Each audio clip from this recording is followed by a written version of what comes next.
안녕하세요. 낭만독백입니다. 오늘은 재테크에 관한 책을 준비했는데요. 제목은 1000만 원에서 20억 부자가 된 최 부장입니다. 최희용 지음, 국일증권 경제연구소에서 펴냈습니다. 저자는 증권사에 근무하고 있지만 왕성한 호기심으로 주식 투자뿐만 아니라 재개발, 재건축, 분양권, 암호화폐 등 분야를 가리지 않고 투자하면서 노하우를 축적하였고 온라인 마케팅에서도 상당한 성과를 내고 있다고 합니다. 직장인으로서 월급쟁이는 어떻게 재테크해야 하는가라는 고민으로 시작해 여러 시행착오를 거쳐 직장인 20억 만들기를 이루어냈다고 합니다. 그 비결을 담은 1000만 원에서 20억 부자가 된 최 부장, 그 일부를 낭독해 드릴게요. 이 책은 그야말로 부자가 되기 위한 여러 방법을 제시하겠지만 다른 책들과 가장 다른 점은 오롯이 직장인의 그 초점이 맞춰져 있다는 사실이다. 내 성장의 기반이 된 건 역시 근로소득이다. 매달 받는 급여는 큰 금액은 아니어도 분명 의미 있는 성장 동력이 되어 주었다. 15년 이상 한 번도 쉬지 않고 들어온 급여는 리스크가 없는 기반에서 투자할 수 있게 해주었다. 아마 나뿐만 아니라 이 글을 읽는 독자 역시 직장인이라면 충분히 공감할 것이다. 주식이나 부동산 등의 자산 투자는 잘 될 때는 많이 벌고 안 될 때 손실을 적게 보는 것이 핵심이다. 그러나 누가 그것을 정확히 짚어낼 수 있겠는가? 타이밍을 알기도 힘들 뿐더러 기본적으로 종잣돈이 없는 상태에선 시작 자체가 불가능하다. 최근 몇 년간 저금리와 코로나19를 이겨내기 위한 유동성 증가로 인해 자산 시장이 폭등했다. 그리고 근로소득에만 집중했던 직장인들을 가리켜 자조적인 표현으로 벼락거지라는 신조어가 유행하게 되었다. 하지만 2022년 연초부터 유동성 축소의 금리 인상 기조가 이어지며 자산 시장의 폭등세는 멈추고 당분간 쉽지 않은 시기가 이어질 가능성이 크다. 그러나 이렇게 자산 시장이 주춤하거나 고전해도 멈추지 않는 것이 있다. 바로 근로소득이다. 근로소득은 속도의 차이가 있을 뿐 계속 전진해 나간다는 특별한 장점이 있다. 직장인인 우리에게 이런 장점이 있다는 것을 반드시 기억해야 한다. 즉, 투자에 있어 직장인이라는 타이틀은 결코 페널티가 아니라 개런티가 될 수 있다는 의미이다. 1000만 원에서 20억까지의 거리는 얼마일까? 돈의 속성이라는 책에서 김송우 저자가 이야기했듯이 돈은 중력과도 같아서 처음 1억을 모으는 게 가장 어렵다. 그런데 1억을 모으고 나면 2억까지 가는 게 좀 더 수월해진다. 1억까지는 온전하게 나의 노동력으로만 돈을 벌어야 하지만 1억에서 2억이 되는 과정은 돈이 돈을 벌면서 도와주기 때문이다. 건축물로 비유하자면 힘들어도 돌덩이를 내 몸으로 직접 날라야 하는 것이 1억까지고 1억으로 주춧돌을 쌓고 나면 그것이 타워 크레인이 되어서 내가 돌을 운반하는 것을 도와준다. 실제로 나의 경험을 돌이켜봐도 순자산이 마이너스 1000만 원에서 1억까지 가는데 5년이라는 긴 시간이 걸렸다. 그런데 5억에서 10억까지 가는 데는 부동산 호황이라는 바람을 타고 2년 만에 달성했다. 더 놀라운 사실은 10억에서 20억까지 가는데도 2년밖에 걸리지 않았다는 것이다. 물론 투자한 것들이 기대 이상으로 많이 올라준 이유도 있고 운이 좀 따랐던 것도 사실이지만 이런 사례는 나에게만 해당하는 것이 아니고 최근 몇 년간 주식, 부동산에 열심히 투자했던 많은 사람에게 돌아간 성과다. 서울 아파트 가격이 오르는 속도가 내 연봉이 오르는 속도보다 빠르고 구글, 애플, 테슬라의 주가가 오르는 속도가 나의 연봉 성장률보다 빠르다는 것이다. 실제로 한국경제원 자료에 의하면 2015년부터 2020년까지 근로자 임금 총액은 2015년 약 299만 원에서 2020년 약 353만 원으로 연평균 3.4%가 올랐다. 그런데 같은 기간 서울 아파트 중위 가격은 5억 282만 원에서 9억 2,365만 원으로 연평균 12.9%가 올랐다. 더 놀라운 사실은 KB국민은행의 월간 주택가격 동향에 따르면 2021년 10월 기준 서울 아파트의 평균 가격은 벌써 12억 원을 넘는다는 것이다. 물론 서울 아파트의 급등기가 항상 이어지지는 않고 조정기와 침체기도 언젠가는 올 수 있으며 이 시기에도 근로자의 임금은 아주 조금씩 오를 것이다. 하지만 장기적인 관점에서 볼 때 월급은 자산의 상승률을 이길 수 없다. 직장인의 재테크 승리법은 근로소득은 근로소득대로 늘려가면서 최대한 빨리 자산 열차에 올라타는 것이다. 월급을 모아 적금을 들어서 지속적으로 자산을 늘리기보다는 월급을 모아 최대한 빨리 종잣돈을 마련한 다음 레버리지를 이용해 좋은 자산을 사고 월급은 모으는 대신 생활비와 이자를 내는 용도로 사용해야 한다는 것이다. 당연한 거 아닌가요? 라고 물을 수도 있겠지만 아직도 자산에 올라타기보다는 자신의 노동 생산성을 과신하는 사람들이 많기 때문에 다시 한번 강조하는 것이다. 그리고 꼭 투자라고 해서 거창하게 생각할 필요는 전혀 없다. 주식 투자가 아니라 현금을 들고 있든 집 한 채가 있든 자본주의 시대에 자신이 소유한 모든 것이 투자의 대상이다. 5억짜리 대출 없는 집 한 채가 전부인 사람도 집 한 채라는 자본에 투자하고 있다는 사실을 인식해야 하고 3억 전세에 거주하는 사람도 3억이라는 현금 자산에 투자하고 있다는 것을 명심해야 한다. 자신의 자산 보유 현황을 체크해서 성장성이 있는 자산 위주인지 안정성 위주의 자산인지 확인해 보자. 저축을 열심히 하는 것도 좋지만 속도보다는 방향이라는 말처럼 성장성 있는 자산을 담는 게 더 중요하다. 나는 걷고 있어도 내 자산은 뛰고 있어야 한다. 근로소득의 상승이 거북이처럼 느린 업종이 있다. 공무원이나 교사가 이에 해당한다. 연봉 상승이 느리지만 고용이 아주 안정적이라는 특징이 있다. 반대로 근로소득의 상승이 빠른 업종도 있다. 컨설팅 회사나 증권사, 각종 영업직이 이에 해당한다. 각자의 상황에 따라 다르겠지만 근로소득의 상승이 느린 업종이라면 더더욱 자본소득의 운용에 힘써야 한다.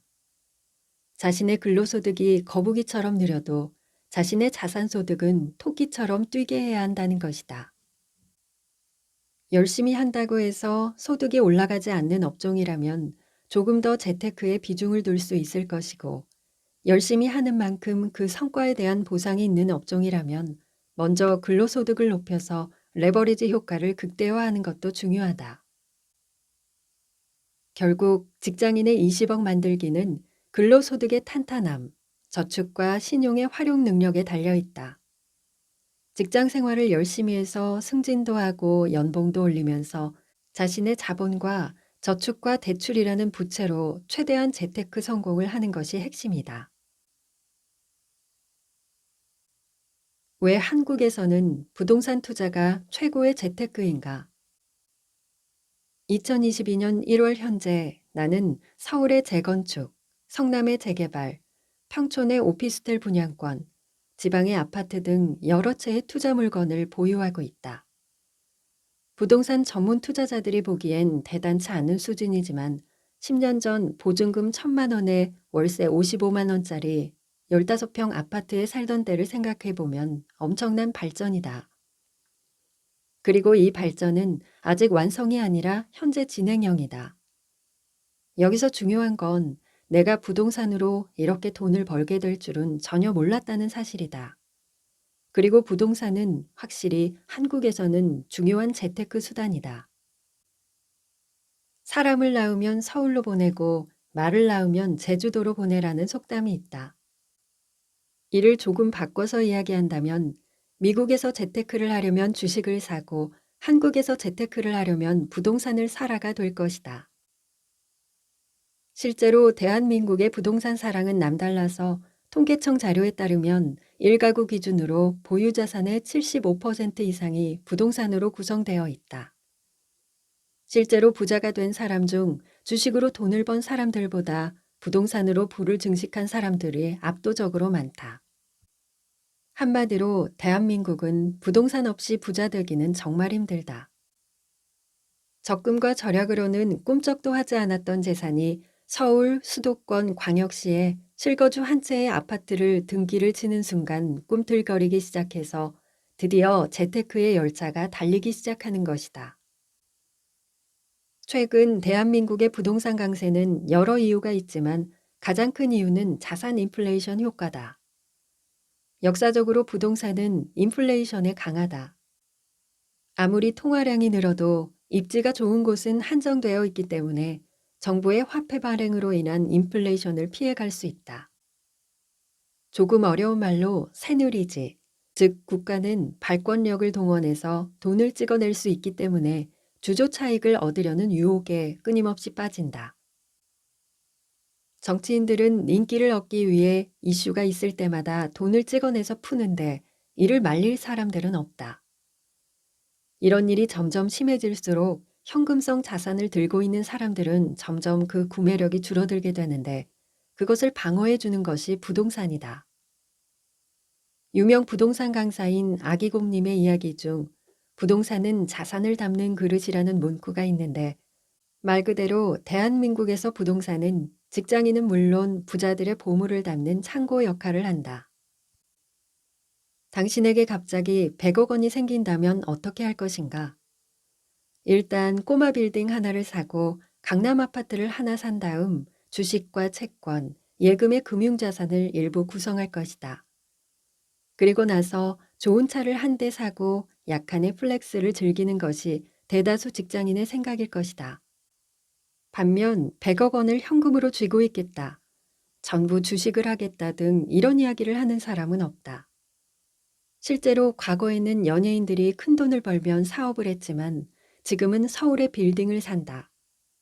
인기가 떨어져서 수입이 갑자기 줄어도 서울의 빌딩과 아파트는 굳건한 수요를 유지한다. 그 이유는 굳이 장황하게 설명하지 않아도 된다. 대한민국에서 부동산은 준안전자산이기 때문이다. 서울의 아파트 폭등에는 10가지 이유가 있다.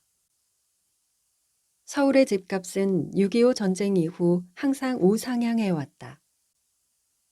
그러나 신도시 200만 호가 공급된 1990년대의 안정기와 2008년에서 2014년의 서브프라임 모기지 금융위기 이후의 암흑기는 우리에게 오해를 불러일으켰다. 자본주의의 특성상 부동산의 가격은 꾸준히 우상향하는 것이 아니고 상승 사이클과 하락 사이클이 반복되는데 2013년의 부동산 시작 바닥은 하락 사이클의 정점이었다. 일시적으로 하락하는 시기, 전세가 안정된 시기를 경험하면서 원래 집값은 거품이고 이제 안 오를 거야 라는 오해가 굳어진 것이다. 공무원의 임금이 인상되고 대기업의 수출이 늘어나며 국민소득이 늘어나는 등 발전하는 대한민국이라면 서울 집값은 오른다. 반대로 베네수엘라나 짐바브웨처럼 정치와 경제가 완전히 망가진다면 집값은 내릴 것이다. 즉, 서울 집값은 대한민국의 성장에 비례한다. 지금 서울과 수도권에 집을 사는 사람들은 대한민국, 그 중에서도 서울이 좋아질 것에 베팅하는 것과 마찬가지다. 실제로는 경제 성장이 없어도 화폐 가치의 하락에 의한 인플레이션으로 자연스럽게 아파트는 오른다. 그런데 많은 전문가가 지적하는 것과 같이 다음에 열거한 10가지 이유로 아파트의 가격은 상승이 아니라 폭등하게 되었다. 1. 제로 가까이 내려온 초저금리. 2. 지속적인 경상수지 흑자. 3. 재개발과 재건축 규제. 4. 코로나19로 인한 화폐 발행 급증으로 인한 인플레이션. 5. 점점 옥죄는 대출 규제로 인한 불안감 고조. 6. 청약 가점제로 인한 30대 부부의 패닉 바잉 현상. 7. 임대사업제도로 인한 매물 잠김 현상. 8. 임대차 3법 강행. 9. 다주택자의 양도세 중과세 정책. 10. 국민소득 증가에 따른 사람들의 높아진 눈높이가 그것이다. 서울은 새 아파트를 지을 빈 땅이 없다. 그런데 소득은 전국에서 가장 높다.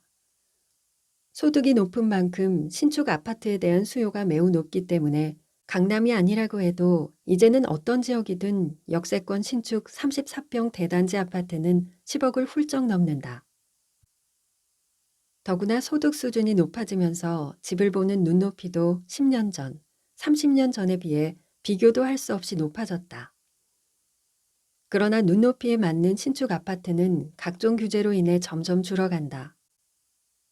특히 25회나 되는 정부의 규제 정책은 안 그래도 오를 수밖에 없는 부동산 시장에 불에 기름을 끼얹듯 악영향을 미쳤다. 정부는 수요 억제책으로 부동산의 심리를 잠재울 수 있을 것이라 오판했다. 누구나 돈을 벌면 더 크고 좋은 집, 더 쾌적한 환경에서 살고 싶은 게 정상적인 사람의 마음이다.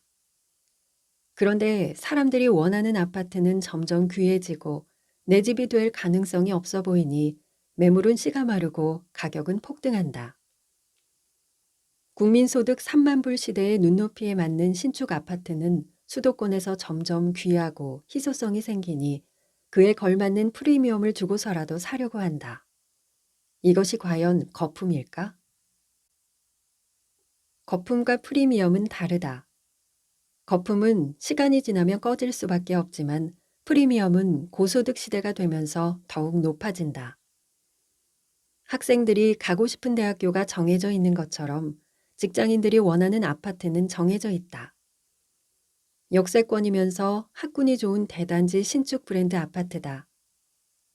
같은 서울의 아파트라고 해도 구축보다는 신축이, 서울 외곽보다는 강남이 본연의 가치도 크지만 프리미엄의 가치도 크다. 향후 서울 핵심지 신축 아파트의 프리미엄의 가치는 더욱 높아질 것이다. 이제는 어디에 사느냐가 곧 신분을 상징하는 시대가 되어가고 있기 때문이다. 주택 보급률 100%가 중요한 게 아니고 사람들이 원하는 집이 부족하다는 것이 중요하다. 국민소득 3만 달러 시대가 되면서 양보다는 질의 시대가 되었다. 부동산 불패론을 외치는 것이 아니다. 향후 양극화가 심해지면서 사람들이 원하는 위치에 있는 신축 아파트는 오를 때 더 오르고 내릴 때 덜 내린다. 어떤 자산이든 완전히 안전한 것은 없고 가격 조정의 가능성은 있다.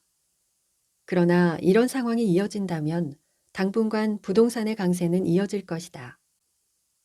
다주택자들이라면 가격 조정 리스크를 감수하고라도 핵심지의 아파트는 보유하면서 버티고 다른 물건을 정리할 가능성이 크다.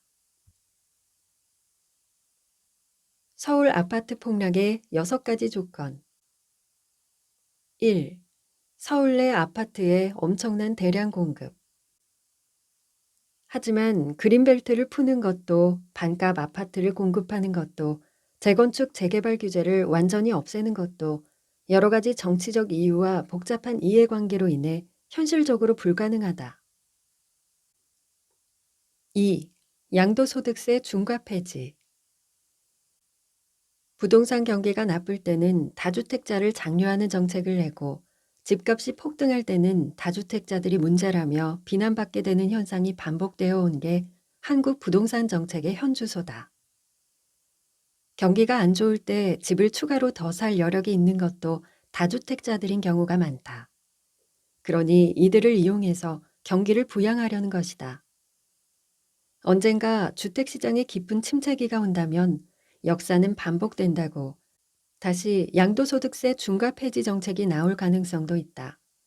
그러나 여러 가지 정치적 상황으로 인해 단기적으로 획기적인 규제 완화책은 어려워 보인다. 3. 임대차 3법 폐지.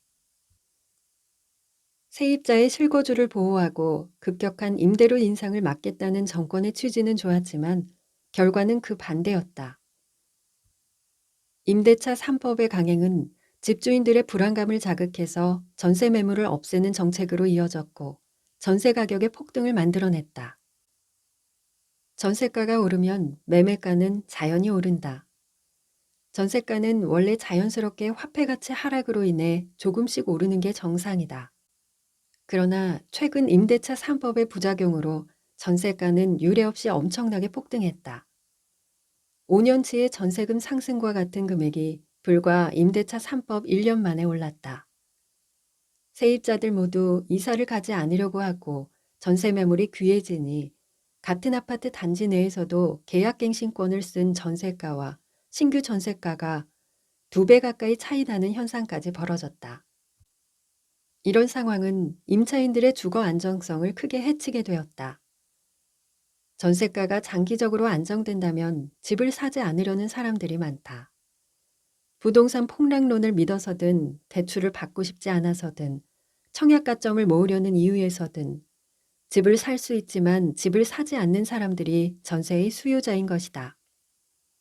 그러나 임대차 3법은 임대차 시장의 공급을 줄여버리는 악영향을 만들었고 자연스럽게 전월세 가격은 폭등했다. 불안해진 세입자는 무리해서라도 집을 살 수밖에 없게 되었고 이는 이미 오를 대로 오른 서울 아파트 값을 더 올리는 요인으로 작용하게 되었다. 요약하자면 임차인을 보호하기 위해서 만든 제도가 오히려 엉뚱하게 임차 수요를 매매 수요로 자극시킨 것이다. 4. 중앙은행의 기준금리 폭등. 기준금리를 5% 이상 올린다면 집값은 잡힌다. 단, 모든 사람이 대출을 많이 받아서 집을 산 것은 아니라는 점을 알아야 한다. 또한 2017년 파리 대책의 주요 내용은 서울 집값의 주택담보대출 비율을 40%로 규제하는 것이 골자였다. 즉 10억짜리 집을 살 때 4억 이상은 대출을 안 해줬다는 것이다. 세간의 걱정과는 달리 대한민국의 주택담보대출 비율과 연체율은 세계에서 가장 낮은 수준이다.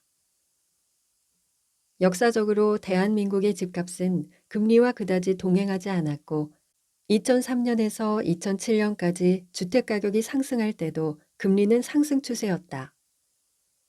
그러나 금리의 완만한 상승세가 아닌 폭등세가 이어진다면 시장에 충격이 가해질 것이고 대출받아서 집을 사려는 투자 심리는 냉각된다. 또한 무리하게 대출을 받아서 산 속칭 영끌로 집을 산 사람들은 원리금 상환의 부담감으로 집을 팔려는 사람들이 늘어나게 된다. 금리의 급격한 상승은 그만큼 돈의 가치가 올라간다는 것이므로 상대적으로 돈이 아닌 다른 자산의 가치는 떨어지게 된다. 물론 빈대 잡자고 초가삼간 태울 수 없듯이 집값 잡자고 금리를 급등시킬 수는 없다. 하지만 분명 20여 년 전에 한 번 있었던 일이므로 독자들은 짚고 넘어갈 필요는 있다. 드문 가능성이지만 중앙은행의 금리가 완만한 인상이 아닌 폭등하게 되면 서울 아파트는 급락할 수 있다는 것이다. 5. 대규모의 기업 파산, 경제 쇼크. 경제 쇼크가 일어나면 서울 부동산이라고 해도 버텨낼 도리가 없다. 결국 부동산을 지탱하는 축은 보유자의 원리금 상환이 유지되며 대기 매수자의 소득이 유지되어야 가능한 것이다. 그런데 집을 가진 사람이 실직해서 소득을 잃으면 원리금 상환이 연체된다. 연체가 지속되면 은행은 담보로 잡은 집을 경매로 넘긴다. 그 전에 집주인은 집을 팔 수밖에 없는데 주택의 대기 매수자인 다른 직장인들 역시 실직을 하면 소득이 없어지므로 집을 살 능력이 없어진다. 요약하자면 대한민국에 IMF급 쇼크가 또 오고 대량 실업이 발생해야 30% 정도의 서울 아파트 가격 폭락이 가능하다는 것이다. 물론 지금 대기업의 건전성은 24년 전과는 비교가 안 된다. 그때 호되게 당한 이후로 대기업들은 투자를 줄이고 돈이 필요하면 유상증자를 통해서 자금을 조달하지 은행에서 돈을 잘 빌리지 않는다. 대기업의 입장에서 주식은 원리금 상환의 의무가 없는 자기 자본이지만 은행에서 빌린 채권은 원리금 상환의 의무가 있는 부채가 되기 때문이다. 또한 은행 역시 BIS 비율을 높이며 항상 급격한 리스크에 대한 위기 대응 훈련인 스트레스 테스트를 하며 리스크 관리를 철저히 하고 있다. 그래서 한 번 있었던 일이 반복될 가능성은 희박하다. 6. 디플레이션 경제. 집값이 오르는 이유는 경제 성장과 무관하게 화폐 가치가 끊임없이 떨어지기 때문이다. 그런데 만약 화폐 공급을 줄이고 디플레이션 경제가 온다면? 그렇다면 집값은 내린다. 물론 경제는 엄청난 빙하기가 올 것이다. 사실상 코로나19 위기에서 미국을 비롯해 전 세계적으로 돈을 미친 듯이 찍어낸 이유가 무엇이었을까?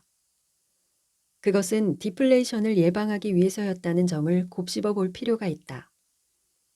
만약 2020년 3월 초 코로나19 위기에서 미국 FOMC의 파월 총재가 이 기회에 부실 기업을 청산하고 사람들의 투기 심리를 예방하겠습니다. 기준금리를 올리고 달러 발행량을 줄이겠습니다. 라고 선언하고 그걸 실천했다면 어찌 되었을까? 그것은 1920년대의 대공황의 재림이었을 것이다. 대기업이 부도나고 실직자가 늘어나고 자살자가 속출하며 아무도 소비를 하지 않는 시대가 온다. 그러면 세계 경제 자체가 완전히 망가진다.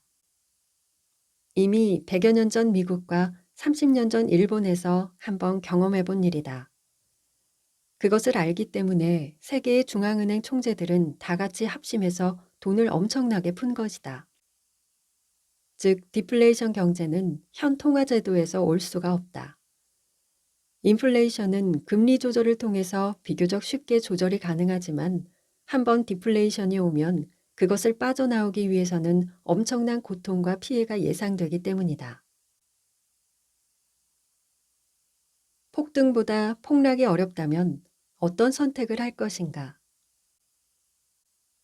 더 이유가 있겠지만 나는 이렇게 6가지로 서울 부동산 폭락의 조건을 정리해 보았다. 결국 폭락론자들의 이야기는 하나같이 실현 가능성이 매우 낮은 것들이다. 다만 자산 시장에는 어떠한 일이라도 벌어질 수 있다. 따라서 그들의 말도 100% 무시할 수는 없다.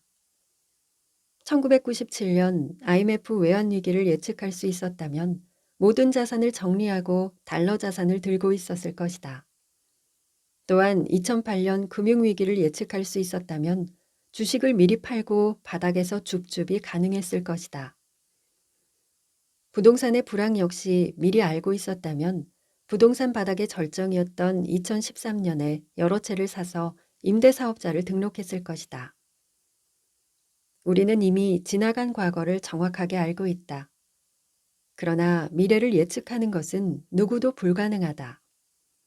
다만 현재의 상황이 이어진다면 앞으로는 이렇게 될 가능성이 크다라는 식으로 상식선에서 단기적인 예상을 하는 것은 가능하다.